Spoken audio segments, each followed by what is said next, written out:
What's up, you guys? Mighty Mike here for another episode of the Mighty Real Estate Investor Podcast. And today's guest, I'm super excited because one of the elements that I always hear people talk about is their issue with finding funding.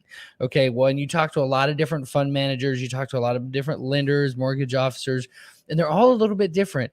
This one is a lot different because not only does he find the money for you, but he also is doing it himself. So you're not just talking to somebody who's trying to make money or commission on your money. And I know there's a lot of great ones out there, but we're really going to get a perspective that's going to help you be able to take your real estate investing to the next level. So don't go anywhere. The big question is this: how do we as real estate investors find the deals that bring the greatest returns, allowing us to make the biggest impact for good in the world and live a mighty life? You are listening to the Mighty Real Estate Investor Podcast, and I am your host, Mighty Mike.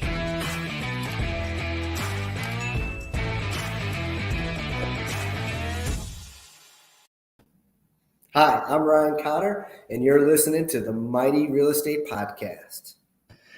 Yes, welcome, Ryan. How you doing, man? Good, sir. How about yourself?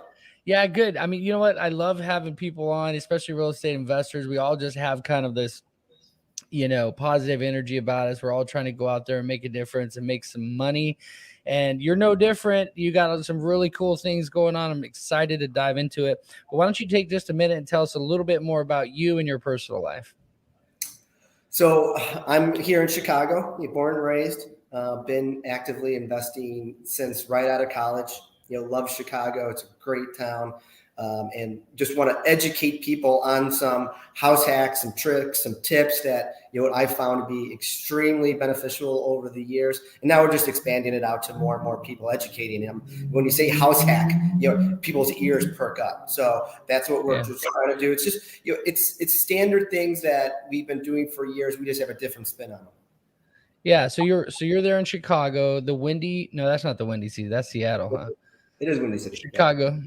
Oh, really? Okay. So you guys have you have the Bulls, you have the, what else you got there in Chicago? Bears, Cubs, Blackhawks, just, every major championship team that you could possibly. Love it, man. Love it. Yeah. I haven't been, but I have a friend who's a professional fighter. I won't name drop, but he comes to visit sometimes New Mexico area. And he's like, Mike, there's nothing like Chicago. And I'm like, are you kidding me? Like, I've been in San Diego. I'm here in Orlando and Florida, Miami and stuff. He's like, yeah, they're cool, but nothing like Chicago. Is that true?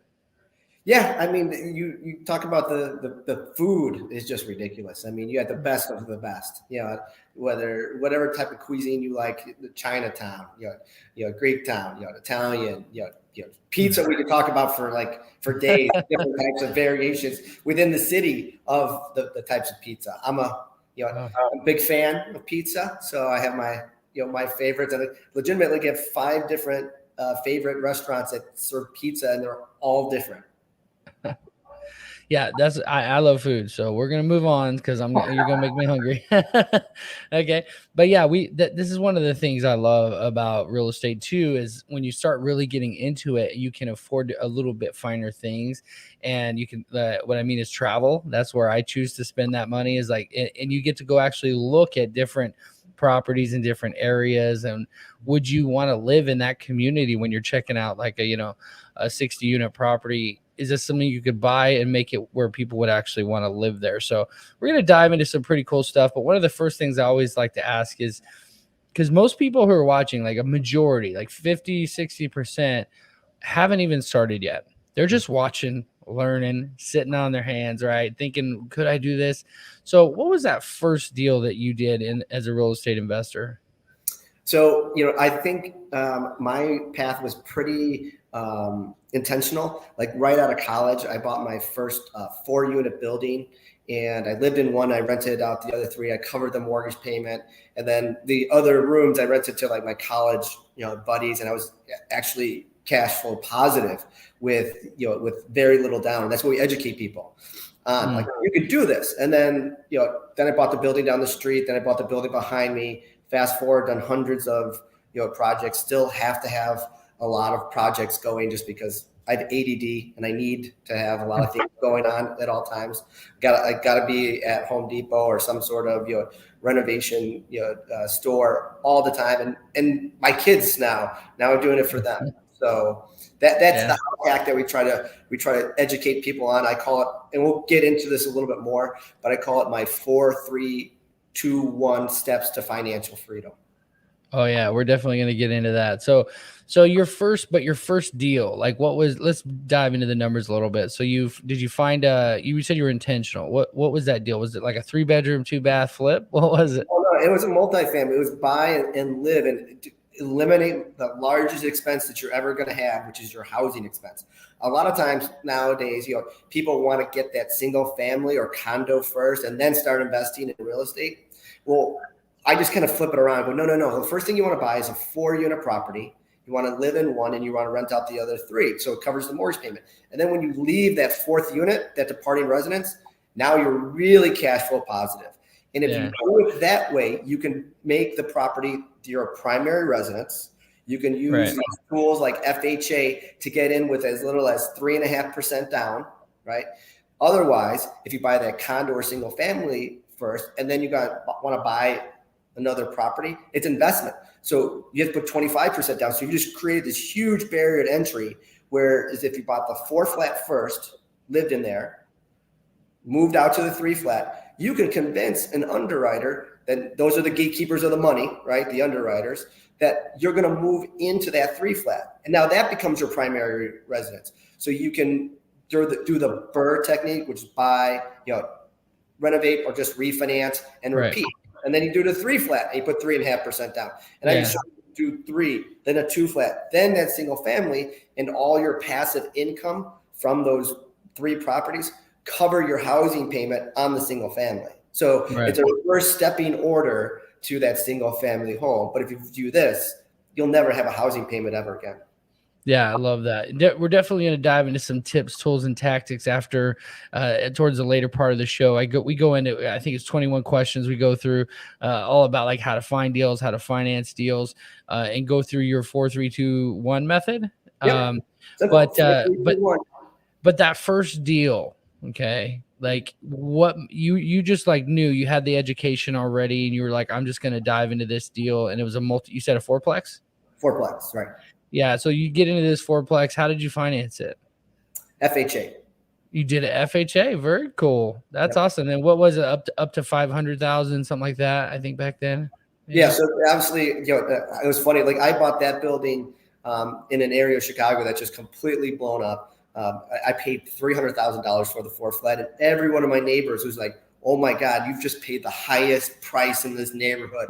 It was a while ago. I'm a little bit older than probably yourself. But when I bought that building, like people, like all my neighbors were like, "Oh my God!" I'm like, "You guys don't get it, right?" They're like, like I would never pay. I think it was like $325. I would never pay $325 for that. I'm like, you don't understand leverage and finance. I got this on a 30-year fix. Like rents are always going to increase. That's going to pay it off in 18 to 20 years, and I'm just going to then sell it and move down to Florida.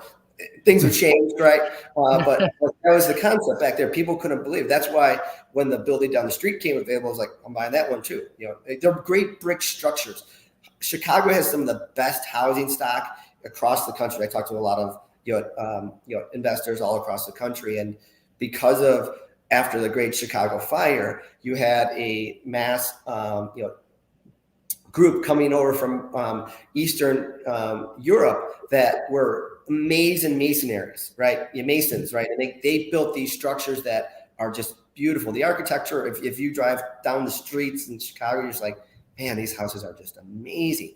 Great big, brownstones, limestone, huge structures that are just, will withstand a nuclear blast. And all of them are in areas in the city of Chicago that need that injection of people's, personal, intentional to improve that neighborhood. I always tell people, like, my goal is to help people of Chicago, stay in their neighborhoods, invest in their neighborhoods, and receive the benefit of these programs that very little people know about, but are just right there available to you. And they've also got a really bad stigmatism Well, we can get into that, but they shouldn't. They're amazing tools. Yeah, absolutely. So that your deal there, the FHA, you got into that one, and then you started working up. You probably had some cash flow, and then you got another one, and then another one, right? You could do up to like 10 in your own name. Is that right? Correct. You can get 10 mortgages through Fannie Mae and Freddie Mac. And that's what I tell people, like, you want to get 10 mortgages, right? That's kind of like what I always tell people, like, there's the crawl, walk, run technique, right? Start with one building, right? Don't just try to go like, I'm going to get a 50 unit building. Like, no, right? You got to learn how to deal with, all these pieces, and you got to grow exponentially to where you can get there. So start with a 4-5, then buy another one, then buy another one. And when you have 20 doors, well, then you can look for a 15 unit building, because you know what's going to be involved in your day-to-day activities of dealing with those other 20 doors, right? And then you can look for a 50 unit, right? Incremental steps. Yeah, I love it. Okay. So the next question about your specific experience when it comes to investing is really about your greatest deal. I always like to joke and say this is the deal when you walk in the room and everybody's in there and they're bragging about their deals. And I always just bragging and sell I sold a lot, meaning a vacant lot, but what's that deal you would come in? It could be a big numbers deal or just something that made a huge impact on the community. What was your favorite, biggest deal? So I like buying properties at auctions, and there's benefits to them, and one of the tricks that you can do in an auction is be number 2 on the bidding cycle, right? It's a specific technique. If you've ever watched not Property Wars, Storage Wars, it goes down to 2 guys, right, at the end, right? 2 guys, and then they end up beating each other, and then the one guy that gets it, sometimes backs out, right? So if you position yourself at number 2, when that person backs out, what they don't tell you at a lot of the auction companies is when they go and they present it to you as number 2, you don't have to get it at what you bid. You can negotiate again, right? And so they don't want to put it back on the market. Like, think of like Christie's, Sotheby's, when they go with a painting to an auction and they sell it, and then the buyer, for whatever reason, it could actually have a flaw, right? Or it might not. Just buyers might be like, hey, I'm going to forfeit my upfront fee was. I just don't want to buy this painting anymore. Well, then it goes to the next guy, and let's say my bid was 500,000, and the guy beat me at 525. I don't buy it at 500,000. I negotiate down, because they don't even want to put it back on the market, right? They don't even want to put it out there, because that's stigmatism behind it. And so one of the deals that my favorite deal, without question, still always be, is when that happened and I was able to beat them down until they're like, forget it, we are going to put it back on the market. They're like, oh no, I'm good, I'm close. I know that I got you to where I could possibly get you. I couldn't extract another penny out of you. I feel good about it. And it was a home run. It was an absolute home run. That's crazy. So this is directly to the bank. This is like REO property they're auctioning off, right? Correct. Yeah, that's so cool. So so could that be a strategy where you always just kind of drive up the first place guy, and you're like, hey, I'm second the whole time? Yeah. Interesting. That's crazy. And then, right? You can. That's always tell people, like, you're going to do it a couple times, and then the auctioneers aren't going to want you to be around there anymore, right? Yeah. Well, what'll happen is that first place guy you're driving up, he ain't gonna come in the next time, and you're gonna win the bid at whatever the high amount. You don't want to win the bid. That's the whole thing. That's the thought. You want to be in number 2, and you want that guy to go up. And one of them, I mean, if you do it 10 times, maybe 1, right? But if you're consistently, let me put it this way: I've actually had conversations with the individuals at Christie's and stuff, the auction houses, before I developed this plan. And they're like, yeah, we get people that try to game the system, and they might get away with it once or twice, but then unless you're coming in with disguises, we're gonna know it's you. The other thing too, that's funny. The other thing too is you actually you can just win the bid sometimes, right? And then actually still win out because it's an REO property. Yeah, I like auctions. I've won auctions, before, where it's outright, where I'm just like, I really want this place. I'm just gonna. There's a different technique, right? You bid it up fast. You don't wait. You like somebody. You go back real quick, because then they know, like, oh, this guy's gonna be this guy, right? He's gonna get it at the end. I might money bags. Yeah, I'm just gonna get out of this, right?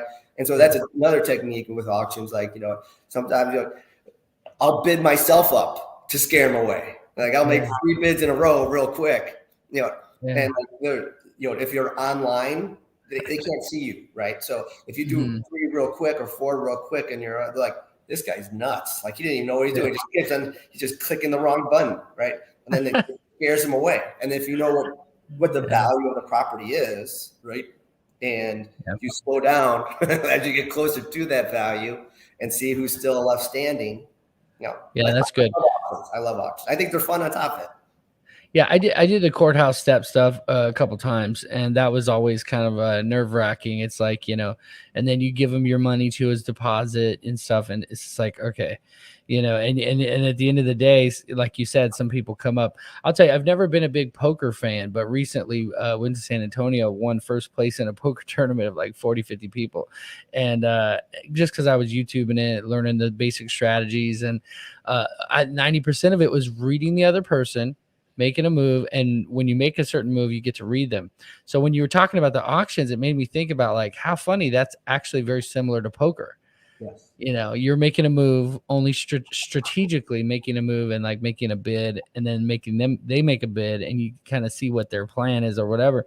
And you can just decide to get out, or you can decide to keep going with it. But I have to ask this question is like, once it gets to REO, right, an REO property, it's already been an opportunity for quite a long time. Do you ever, are you involved in that? Do you do like the mailers to the people who are behind on their mortgage? Are you trying to watch those properties before they hit the bank like that?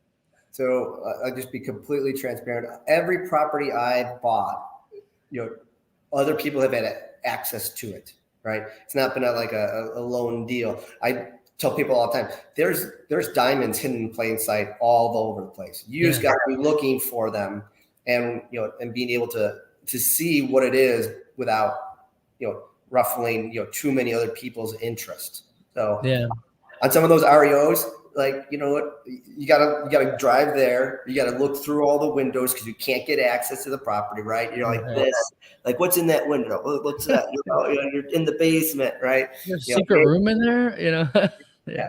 Oh, the door's open. I'm gonna go in and check it out, right? Yeah. So just like you just gotta be methodical and consistent, and you'll find deals. So again, like a good friend of mine once told me, he's like, deals are like buses. You miss one, another one's coming. Yeah, just keep going, keep plugging through. Also, just on market deals too. You could just you can find some diamonds in that rough too, especially if you can, how to optimize and look for the lowest price per square foot. That's like a little trick that I like to use, and it'll give me the thing that the big old house sometimes, and I'm like, wow, that's too big, and it's still a little bit too more expensive. But every once in a while, you get that little 3-bedroom, 2-bath, 1,500 square foot is a low price per square foot, and that's the indicator. And it's like, okay, let's go for it. Let's go check it out at least. So you got a lot of value. I want to get into some of the tips and tools and the tactics for like what you're doing and for financing, because I know that's a real strong suit for you. But what are you working on right now that you're just most fired up about?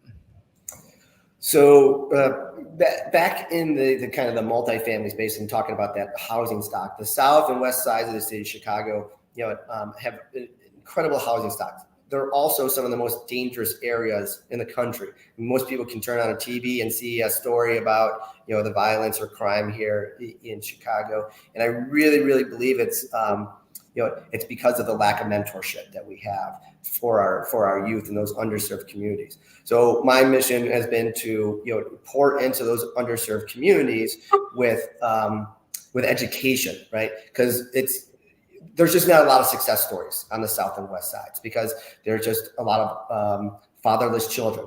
So, when I do find an individual that's, interested in this space and looking in those areas, I really pour into them. I'm like, listen, I'm going to teach you everything that I know because I want you to go improve that little square of the world. Because once you do that, you become a mentor to those kids on the street that really don't think that they have any opportunity other than, what's been given to them, right? They don't think like, oh, I can buy a building and, I can fix it up and be a landlord. And then maybe I can, turn that into something else. Where I'm working with the builder groups here in Chicago, not only to like educate people in that space, but also educate kids like, hey, you know what, when I went to college, um, I had the opportunity of either staying at home and going right into the trades, whether it's a plumber, electrician, union carpenter. A union plumber in Chicago makes over six figures now. Okay.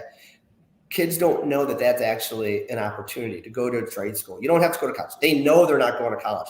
They want to get out of school as quickly as possible because they're disenfranchised.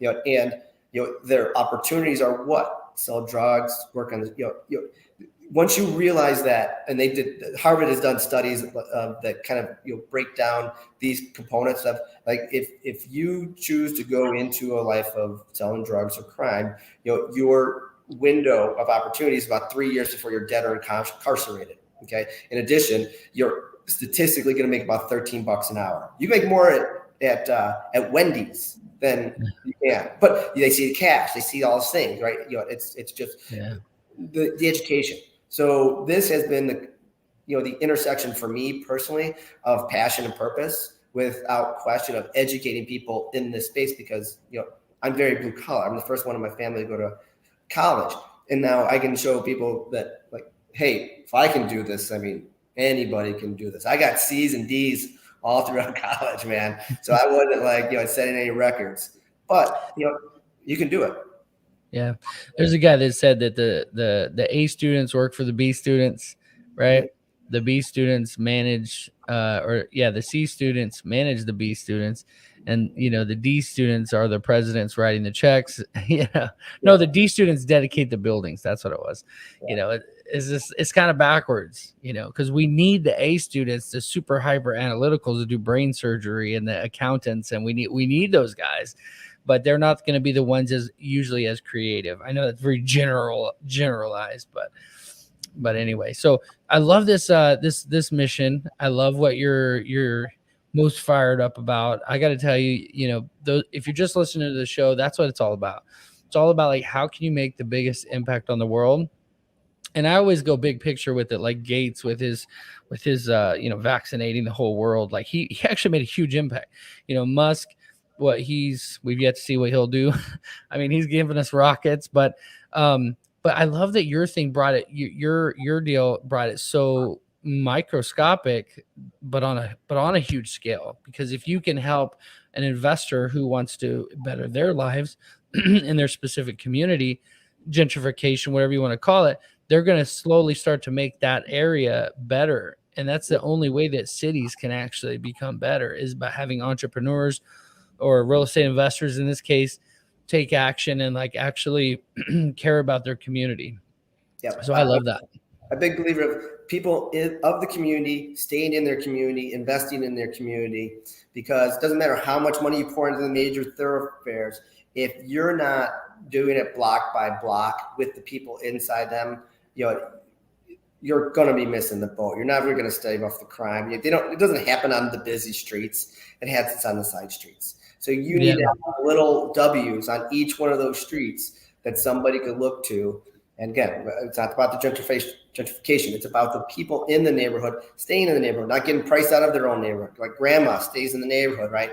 Her son buys the building and fixes it up, keeps her there, right? Not getting pushed 2 blocks south, 5 blocks south. So they keep on moving and moving, because it's a city. It's going to happen, right? And so my plan is to go after cities where there's underserved portions, and just educate them about these programs like the FHA 203K program, where you can get money to fix it up. Still put very little of your own money into the transaction. Not saying you don't have plenty of money sitting on the side, which we recommend, but leverage other people's money. Leverage the government financing like the FHA 203K to improve the property. You can improve all the units. That helps you maximize your rent. So maybe you're not just break even and living in that one unit, because there's a cost to have a roof over your head, but maybe you're super cash positive, right? Now it's just even better situation for you for that next one. Yeah. And we're going to dive into the tips, tools, and tactics right after a word from our sponsors. You guys don't go anywhere. We're going to find out the financing and just extract that knowledge here. Okay. From Ryan. He's got it bringing. So don't go anywhere. All right. Mighty Nation, I hope you guys are enjoying this episode. I'm just breaking in really briefly to let you know about today's sponsor, Audible. They're offering to give my listeners 30-day free trial of their service. Audible has hundreds and hundreds of books.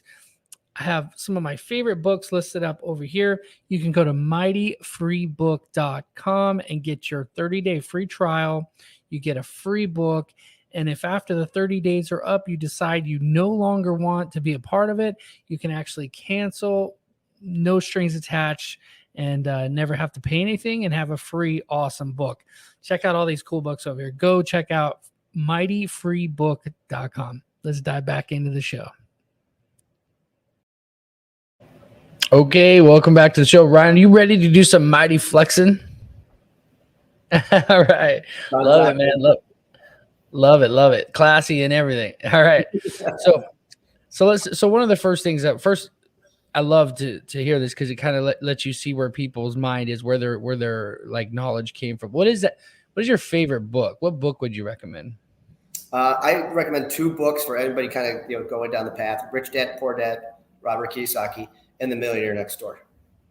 Ooh, The Millionaire Next Door. Those are good books. That's a good order too, because you learn about money and how money needs to work for you versus you working your whole life for money. That's good. The Millionaire Next Door too is like how to allocate it, who to trust with it, and where to go. This is powerful. You can keep going on to the Babylon. I mean, there's so many good books out there. Yep. Good stuff. Love it. You get there's a correlation in how many books you read to your net worth, right? When you read those. And again, I was a C and D, student. There's no question about it. It wasn't until many, many years I actually saw the value in consistently, improving yourself. I got audiobooks. My hack is, I'm in the car. I dial it up to 1.5 so that way I can, get through the book quicker. Ray Dalio's Principles. That's a good one. Great book. But you got to be like, even sometimes a short one, because Dalio's book is like, man, it's intense. That's a big one. Top Grading by Brad Smart. Learning how to hire the right people, right? So not just hiring, but hiring people and basically, making them take a bunch of tests before they even get to the front door. So that way you're not wasting your time. I mean, we go on and on, but try to do at least a book a month.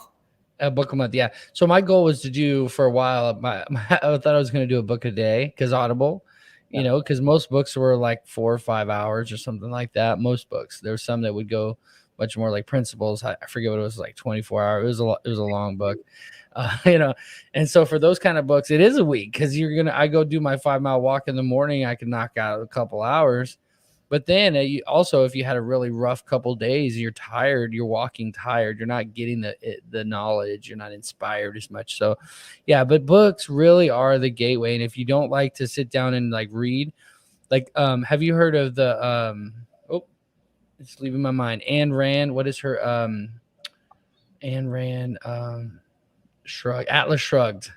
A couple people recommended it to me. It's about all the leaders. If all of them leaders, like yourself in Chicago, doing this thing, wanting to help all these people, if they because they're always the ones that get the most grief, like they really don't get the credit maybe that they deserve. So I guess that's what the book's about. I just started it.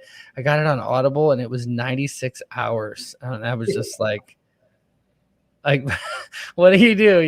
It's like, all right, this is like a month book. This is like a month-long book. But yeah, I love reading, love books, love listening to books because I learn better audibly. Like I learn better that way.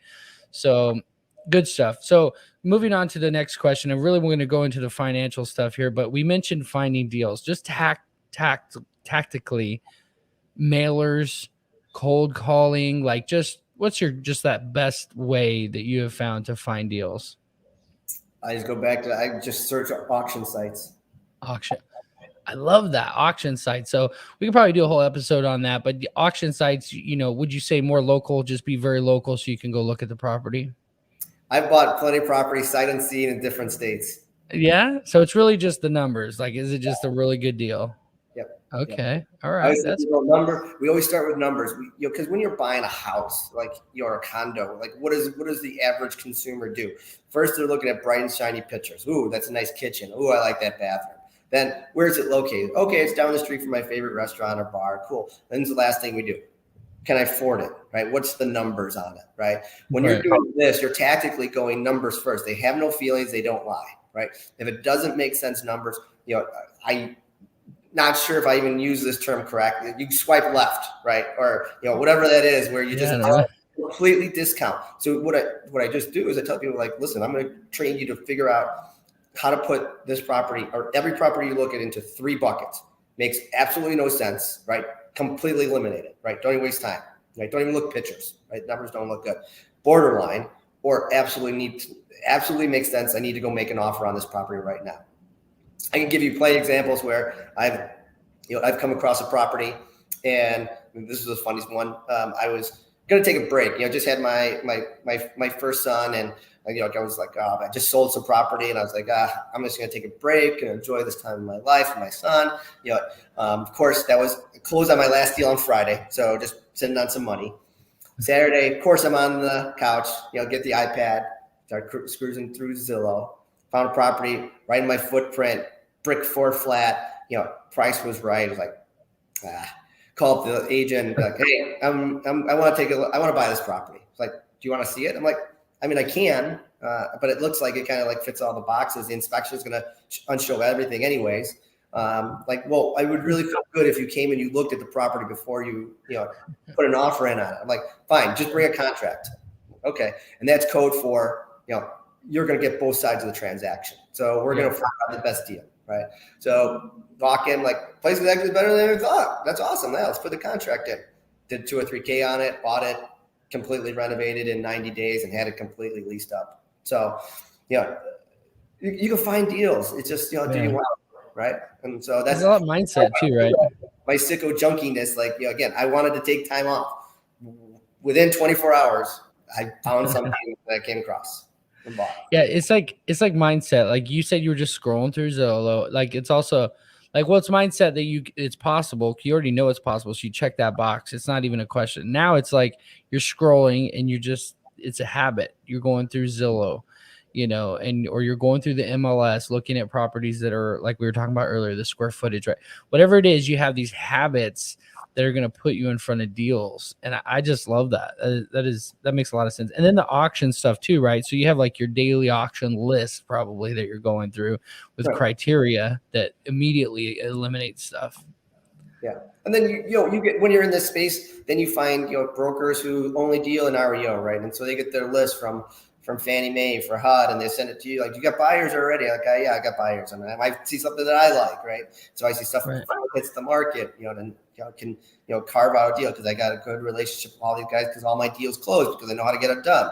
So you just find these little paths that you can maximize whenever you want to. Okay, so let's dive into this funding a deal. One of the questions usually, what's your favorite way to fund a deal here in the tips, tools, and tactics? But we're going to kind of drop anchor and really kind of dig in here. So this 4-3-2-1 method. Let's dive into that. Cool. Yeah. So again, very simple. You buy a 4 flat. You live in 1. You rent out the other 3, covers your mortgage payment. At least statistically, that's what we see here in Chicago, right? There's a lot of exceptions to the rules. I've seen where a 3 flat, where you live in 1 and you rent out the other 2, and that covers your mortgage payment. I've seen 2 flats perform very, very well in certain areas, right? And that's just the methodology that we try to educate is 4 for sure is going to cover your mortgage payment. The other 3 are going to cover your mortgage payment, right? And then when you leave that 4th unit, right, now it's really cash positive if it wasn't already, because that 4th unit is another 25% of your total gross rents. Okay.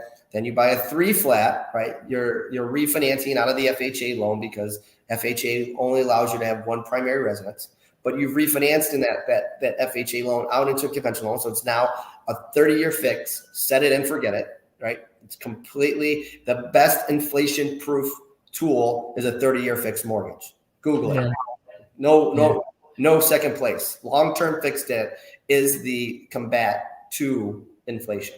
So you got a long-term 30-year fixed mortgage, and somebody else is paying off the debt, right? And your rents are going to go up because more and more places, more and more people, rents are going to go up. I wish I would have found this out when I was younger. Like I Yeah, mean, whether that's it's, so much. That's all. I mean, That's all I hear is like, oh, where. When in my tactic for that is like, yeah, you maybe you're not the kid just came out of college and got a great job and can do this. Well, do you have a friend? Do you have a buddy that you can possibly do this to? So one of my tricks was when I bought that first building, um, the the the buddy of mine that rented out a room, right?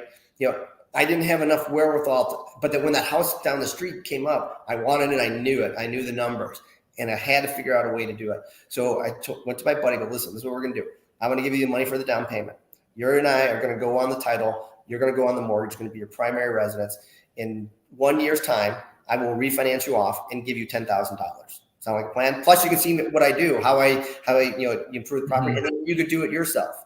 And so that was our deal. We put together like a one-page simple partnership agreement because it's better to have it and not need it than need it and not have it, right? yeah, I'm going to do this. This is, I'm going to check all these boxes and then I'm going to give you 10 grand. Well, at the end of that year, gave him 10 grand, refinanced. Now the property's in my name, added value to the property. So now I have some equity in it. And I asked him, I was like, all right, so I showed you how to do this. Are you going to do it now yourself? It's like, no, like you go find another one for us and I'll do it again.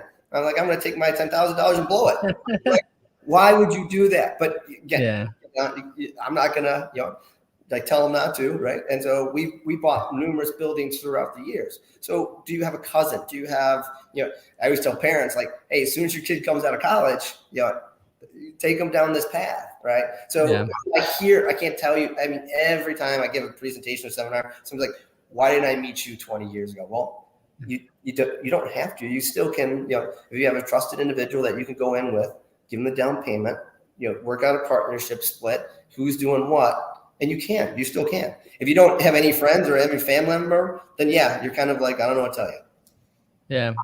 Yeah, McDonald's kind of figured this out, right? When I was watching the founder with the real estate being the real asset, and making it, anyone who's in commercial real estate knows, like, if you put somebody in there who's earning a lot of money, they'll have no problem paying more rent or paying more, whatever. And so with apartments, it's similar to that too, right? Because if you have a 60 unit versus a 4 unit on one property, all of a sudden that property is worth a lot more because it's based on the income and stuff. So I love that. So the financing of this 4, 3, 2, 1. What was the 2 and the 1? Did we get there yet? So then you're just doing it again. You're going down to the two flat. We statistically see that like it covers anywhere about 50 to 60% of the mortgage payment, right? Because you only got another payment, right? But then when you refinance, you got passive income from the 4 flat, from the 3 flat, from the 2 flat. So when you do buy that single family, the cash flow is covering all 4 properties. So you're talking about just like anyone could do this, and now you're rent free. Yeah. Mortgage free. I got you. Yeah, that is really cool. So, okay, so let's talk real quick about 4 units. So since we're on that trajectory, if that's our plan, and I've done this before with the 4 units, and I have a mortgage guy who brought it up to like, he's like, Mike, you can go up to 700 now or something like that. I'm like, I don't want that kind of mortgage payment, but he's like, you can go into nicer areas and stuff. So it was up to 500 to buy a 4-plex, but we ended up backing out of it because the taxes on it. I guess when the guy bought the 4-plex, he bought it for 100,000, 110,000 or something, and then we were going to buy it for 425. It was a big, and it needed just a little bit of work or whatever, and we were going to bring it up to like around $500,000 value. So we ended up backing out because the taxes were going to go from like, I think 1,200 to like 7,000. And so we ended up backing out of it. But for mortgage purposes, to get a loan on it, what are my options as an individual, as a brand new investor, for investing in something like that?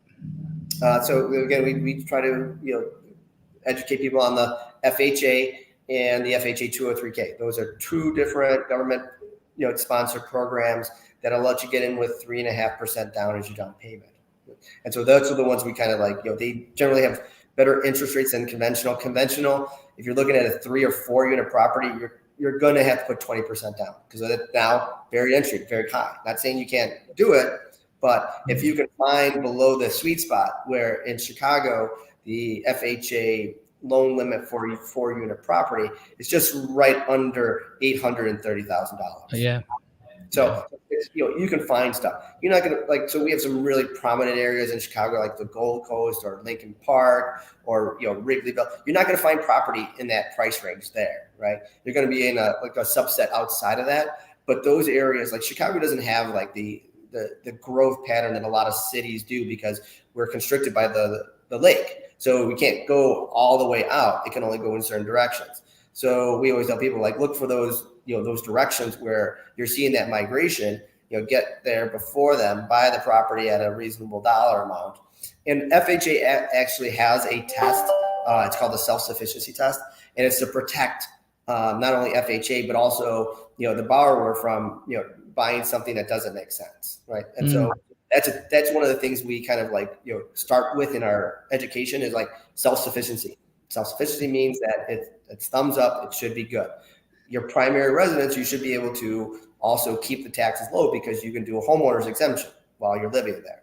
So, just a couple of things that we try to like pinpoint, like look for these properties, numbers don't lie. If you're buying a $800,000 floor flat that is made up of 4 1-bedroom, 1-bath units, that they're getting $1,000 a month each, that doesn't make sense, right? It's got to make sense. So.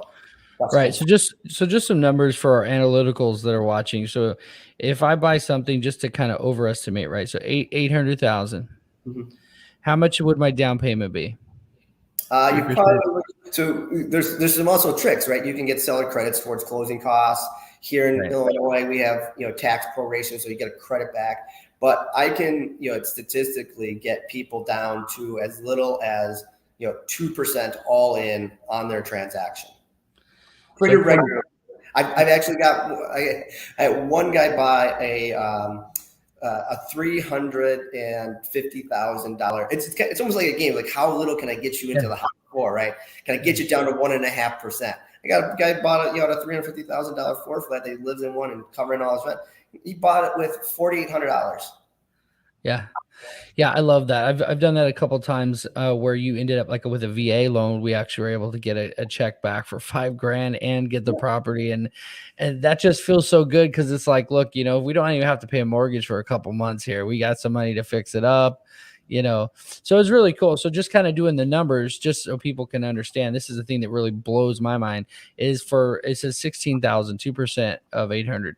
And then if after title and stuff, maybe I could pay 20, right? 25 or something. But wait, I got a little secret sauce on top of it. So, in a mortgage, like you pay it's called an arrears, right? You pay it after it accrues, right? So I'm going to use a January 1st, or December 31st closing date. So you close December 31st, right? Your mortgage payment does not begin January 1st. It begins February 1st, right? So using that example, say you get in with, we skin the cat and get you in with 2%, right? Well, January 1st, what happens? You collect all the rents, right? Before your mortgage payments due. So we actually bring it down even more because you get those rents coming in. And then February 1st, when your first mortgage payment happens, you get the rents to cover the mortgage payment. So again, just a little slice, to skin the cat. Yeah, it's like you're using all the tools at your disposal. But I just want to make the point that like 20,000 or even just down to like 15,000 to control $800,000. Yes. Nearly $1 million just for like $20,000. So if you could just do that once a year, I mean,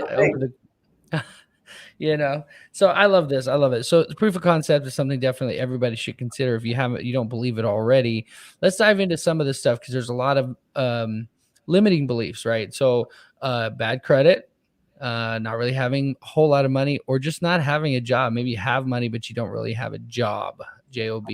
So let's go into each one. So for credit, do people just need to get their credit up, or can we get loans based on the deal? So that the deal that I was just talking to you about, the guy that here's a story. It was an AT&T worker that came to my house, and he was looking at my house. He saw my son running around, about 3 or 4 years old at that time. It's like, man, that's a big house. It's like, how did like? And I joke, I'm like, he's like, you don't look that old. I'm like, I feel much older than I look, probably. He's like, you don't look that old. It's like, how did you get this big house? I'm like, multifamily. He's like, oh, I totally want to do that. And I was like, you can. Let's go through this right now. I was like, I can tell you got a job, right? You came here to like install some wires. What do you make? It's like, oh, I make about 40,000. Don't make enough. I'm like, that's fine. All right. Like, how much money you got for a down payment? He's like, I don't got enough. I'm saving up. I got about $10,000. Like, more than enough. Okay. I was like, what's your credit score?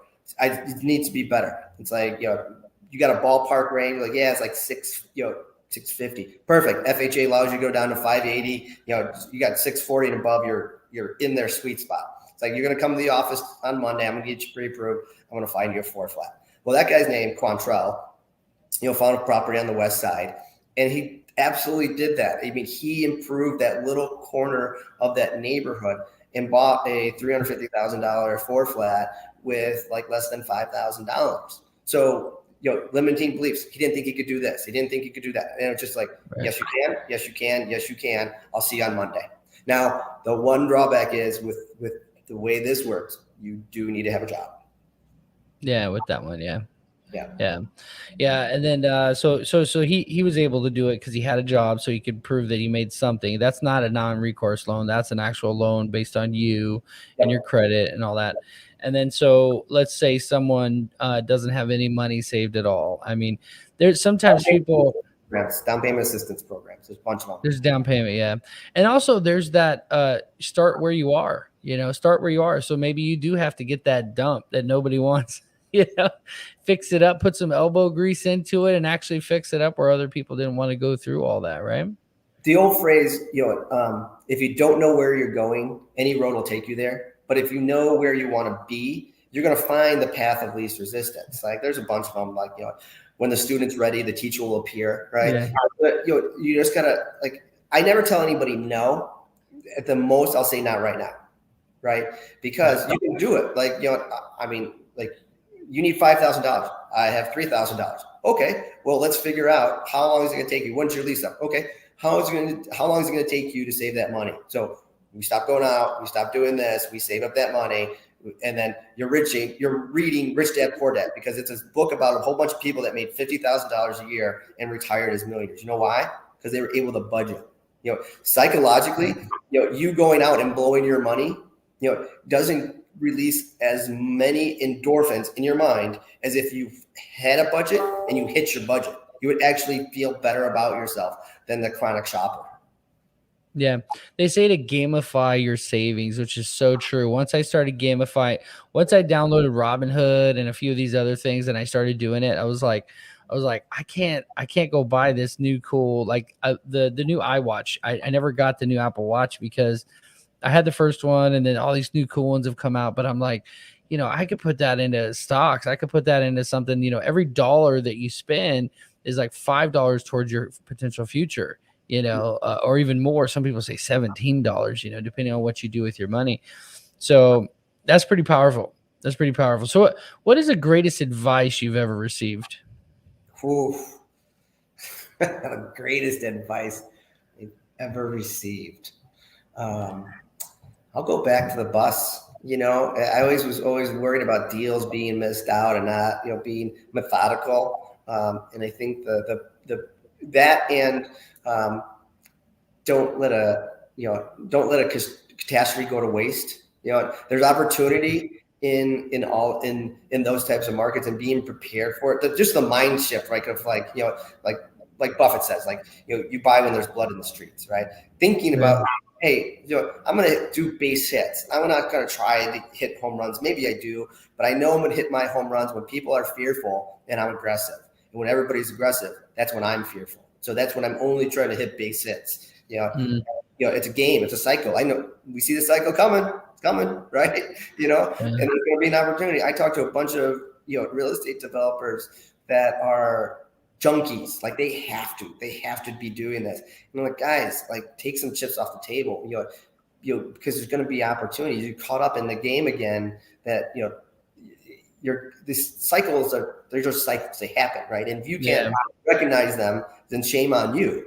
So that would probably be the biggest one, is I don't have to get my hands on every deal, right? I just have time to be patient. And, of course, I always have a bunch of projects, but try not to be too overextended. Always have a war chest. Number one, it makes you feel good. right? Number two, when opportunities pop up, you want to be able to pounce on them better than anybody else did. I love I love Warren Buffett's analogy of baseball, where he's just like, in baseball, if you're standing at the plate and they start pitching and you don't swing, well, eventually you're gonna go sit down. Like they're gonna tell you, hey, you're done. But investing is the only game where you can just sit there and watch them go by, and when that one sweet one just comes over the plate, you just crack it and you win, and it's the only game you can do that. But if you start swinging at every deal that goes by, you'll be out real fast. Right. Yeah, I love that. So yeah, he had another quote similar. He's like, "I wish I would have stayed on the porch a little longer." Just instead of going back in and trading or selling something or whatever. Like, you made a decision based on your expertise, based maybe on your gut a little bit, but it was always doing the numbers and making sure it was a good, smart move. Don't rethink that and go and sell it all the time and stuff. So very good. And real estate is amazing for that. And every single person I've had on the show that had a bad deal, because one of the questions I used to always ask was, what was the worst deal you ever had? I used to always ask that, but then people would go down a negative road for too long. It's like, we can learn a lot from that, right? But, going through these experiences, that once you buy a property like that, the best way is just to hold on to it. Because in the next 10, 20 years, all of a sudden now it's worth way more and you actually made money on it. Never has anyone lost money, like actually lost money, that I've had on the show. They always say, well, I ended up keeping it. I had to keep it for another 15 years. And then it went ahead and made me, 100,000. I was like, okay, it's great. Yeah. I always tell people, like, it's a long-term get wealthy plan, not a get rich scheme.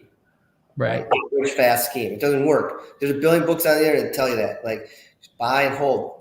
The old phrase, landlords get rich in their sleep because somebody else is paying their mortgage. There's a bunch of them. Just, buy the long game. Don't try to get caught up in the sexiness of, I want to buy and flip. I love HGTV.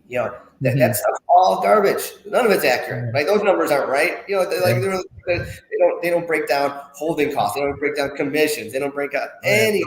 Right? And like, oh, I bought a place for $350. I put $50 into it. I sold it for $450. I made $50,000. No, you probably lost money and you wasted time. And there's a bunch on HGTV that if you do enough digging, you can find their stories. Their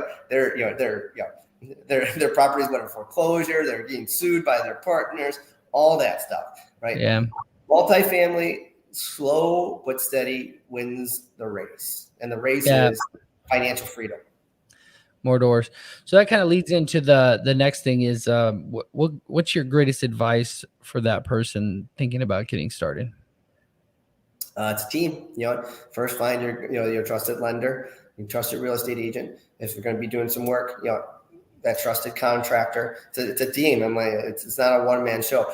And then another good phrase that was given to me a long time ago: if your first deal is an absolute home run, is the worst thing that could ever happen to you.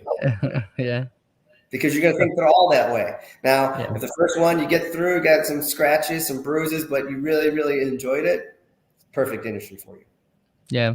I've actually heard that a wholesaler said his first wholesale deal, he made almost $200,000 on a wholesale contract. And I was like, well, I mean, that's nice, but every single deal after that is always going to suck. Right. So, $5,000. And if you do get that home run, man, just chalk it up and be like, they're not going to be. It's like a boxing match. Like, it's like thinking you're never going to get punched in the face or get knocked down. It's like what you do after that really shows your true character. Yeah, that is good. That is good. And then too, I think what I've been hearing from you too is this, and I sense from you is like this, your nature, the goodness you're putting out into the world, the relationships that you're building, and the value that you're giving to others. Like, this is the long game. This is not, like you said, get rich quick, or let me go invest only in my deals and find deals or whatever, and then like screw everybody else. No, it's very much about like, where am I going to be in 20 years? If I look at myself in the mirror in 20 years, how am I going to feel about myself and the impact that I've made on the world? And I think about that a lot. And I just appreciate the knowledge and stuff that you've been sharing. And it kind of leads to one of the last questions here is, I'm not going to read it word for word, but basically, I had to write it out first because it was like kind of an intense question. But really, just like if you had everything figured out, all the money you could afford to buy an island, like what would you do to make the biggest impact on the world? So it's kind of like, what I would try to expand my philanthropic endeavors that I'm doing right now, right? So whether it's educating people in underserved communities across the country, right, in every major market where there's kids not being mentored or being shown the path where there's violence, that's probably what I would dive 100% head first into. And then I like boxing. It's funny that you said you have a friend that does as a professional boxer. Do you want name drop? I'll get it from you after the Yeah, yeah. But I was the captain of my college boxing team. I started boxing when I was super super young, long time ago, galaxy far far away. I was ranked fourth in the country. And now I partnered that up. Well, I told you about my charity boxing event where I have real estate agents and lenders, lace them up, get in the ring. These are completely white collar, never fought before.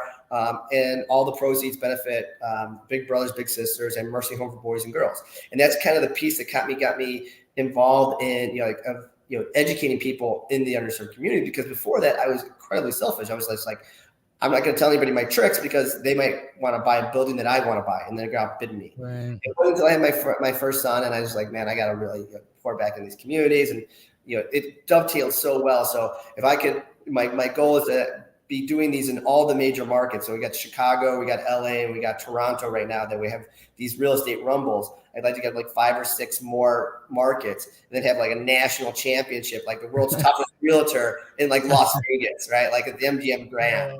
That'd be so cool. That'd be actually, that would be actually, it's a really good idea because realtors, from a marketing perspective, as owning a marketing company, realtors are very targetable, I guess, on marketing. And so when you're doing something like that, you can really get the whole real estate community involved. The roofing guys are doing something like that. I got a couple roofing buddies, and they're doing that. The RCCA or something like that. They have a whole division of fighting roofers.